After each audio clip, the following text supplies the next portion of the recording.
সংবিধান হাতে হাঁটছেন মমতা বন্দ্যোপাধ্যায়। এসআইআর এর বিরোধিতায় সরব হয়েছে তৃণমূল। প্রথম থেকে এসআইআর এর নামে এনআরসি চক্রান্ত করছে বিজেপি এবং নির্বাচন কমিশন কাজ করছে বিজেপির হয়ে। একের পর এক অভিযোগে সরব হন তৃণমূল নেত্রী মমতা বন্দ্যোপাধ্যায়। কিন্তু এসআইআর একটা প্রসেস, এভাবেই নির্বাচন কমিশন তুলে ধরছে বারবার। এসআইআর শুরু হয়ে গেছে, সেই শুরুর দিনই আজকে পথে মমতা বন্দ্যোপাধ্যায় এবং অভিষেক বন্দ্যোপাধ্যায়। আপনারা দেখতে পাচ্ছেন সরাসরি সেই ছবি।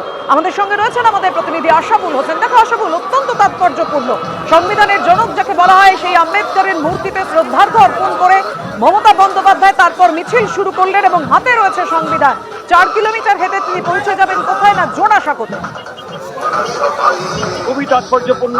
মমতা বন্দ্যোপাধ্যায় যে মহামিছিলের শুরু হচ্ছে আম্বেদকর মূর্তি থেকে এবং সেখানে মাল্যদান করে মমতা বন্দ্যোপাধ্যায় অভিষেক বন্দ্যোপাধ্যায় এই মিছিলের সূচনা করেছেন এবং মিছিল শেষ হবে জোড়াসাঁকো ঠাকুর বাড়িতে, রবীন্দ্রনাথের স্মৃতি বিজড়িত সেই জোড়াসাঁকো ঠাকুর বাড়ি।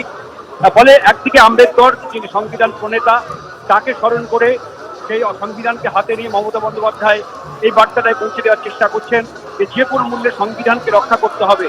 যেটা মমতা বন্দ্যোপাধ্যায় বারবার অভিযোগ করেন যে বিজেপির আমলে সংবিধানকে তারা মানছে না, সংবিধান বহির্ভূত কাজ করছেন, যুক্তরাষ্ট্র কাঠামোকে ভেঙে দিচ্ছেন, নানা অভিযোগ তিনি বরাবর করেন।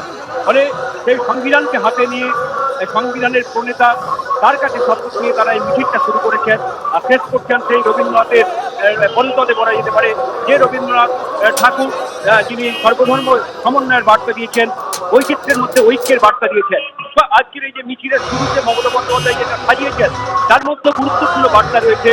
প্রথমত সর্বধর্মের যে ধর্মগুরুরা রয়েছেন বিভিন্ন ধর্মের, তাদেরকে তিনি সবার আগে জায়গা করে দিয়েছেন। অর্থাৎ ভারতবর্ষটা হচ্ছে সবার, দেশটা হচ্ছে সবার, কারো একার না।